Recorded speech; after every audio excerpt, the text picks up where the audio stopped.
Hi, Jeremy Conrad from Bleeding Cool. How are you guys? We're great. Good, man. Good to see you, Nice to meet Jeremy. you. Good. Congratulations on the film. I really enjoyed it. Thanks, man. Henry, I'll start with you. Was it on purpose that there was a lot of homages to a lot of like late 90s, early 2000s horror? There was a lot of setups that I could tell you were trying to pay homage to horror movies that you enjoyed. Like what? The kill at the beginning of the movie, like in Scream, and then there was a lot of like Valentine callbacks, I thought, Huh. stuff like that. Yeah. Well, so honestly, there are a few like overt callbacks, like in the dialogue, like what Mm-hmm. street he lives on, and all that stuff. But as far as like callbacks to slashers in design, I mean, I started this project reading Stephanie's book, and then just jumping into an ocean of slasher movies for a month and watching like 150 or rewatching them. And so it was kind of like in my blood and on my skin as I started. So yeah, I built that cold open not as an homage to Scream. I think it's just a lot of great slashers start with a cold open like that Yeah. can introduce you. But I don't even think anything may even beat that Scream one. I wasn't even trying to beat it, but I just tried to build a cold open. I don't know. It comes But pretty yeah, man, close. I'm glad you felt that. What? Yeah. I really enjoyed it. I think it comes pretty close. It's right up there for me with Scream. Oh, thank you. Means a Wow. lot. Yeah. But and that also, Patrick, I want to talk to you also. A lot of the themes in the movie are very adult themes and a very adult situations that the kids deal with, but it doesn't feel like they approach it from like a young adult nature. Was that on purpose? And did you want to kind of keep it like, oh, you guys are going through some really adult things and you're on the precipice of being adults yourself? Is that how you wanted to portray that?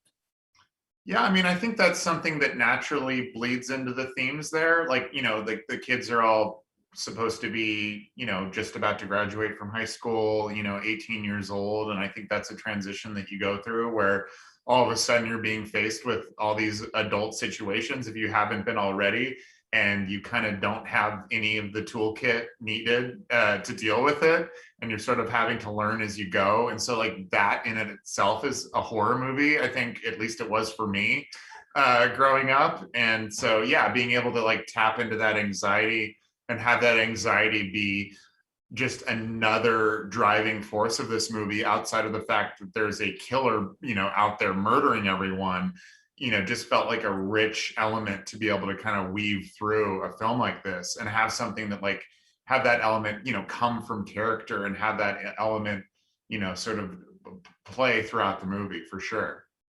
Yeah. It's definitely one of the most mature slashers I've ever watched. Oh, wow. Did you guys?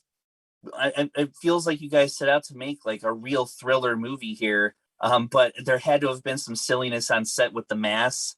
Do you guys have any funny stories about people with the masks walking around set? Yeah, well, I think the masks were. I mean, it's less funny and more like, speaking of anxiety, like they break very easily, and Okay. they're very expensive to make. They cost like thousands of dollars each because they're Oh wow. Okay. they're actually 3D printed. The methodology that's in the film is the real way that we made these masks. We tried a bunch of different versions, and at the end of the day we probably could have made it out of some other material, but we decided to make it hard on ourselves and make these very expensive, very breakable masks. So I think like almost a third of them broke in transit getting to set. So I know that. yeah, a lot of them broke. So it was like we were kind of having to be very dainty with them. And luckily we had like great actors and amazing stunt people that were wearing them, and that I conveyed that in no uncertain terms that they could not break them because we didn't have a replacement, even though this is a giant movie that we're making right now. So yeah, I was like, if anything, it was just another one of the 150 things I had to think about every day as a director. And like another thing that would keep me up at night is, will the mask break and I can't shoot the scene I want to shoot the next day. And one thing that I want to add that you may not, that no one really knows, is that we went through several iterations of what the mask would look like. And at one point, Patrick was the first guinea pig. So he was having faces made of his face, or masks made of his face. And one of them has his eyes. And it is terrifying. Yeah. I have a couple copies of that, and I sent them to our producers as gifts at the end of the movie. So they now have Patrick Brice masks on their desks. Probably, Yeah. probably in their drawers. Awesome. Well, thank you for your time, guys. Congratulations. The movie's fantastic, and I can't wait till people get to see it. Thank you, man. Appreciate you, man. Thanks for your kind words. Yeah, and cool Revenge of the Creature. Thank you very much. All Have a good one, guys. Yeah, you too. righty.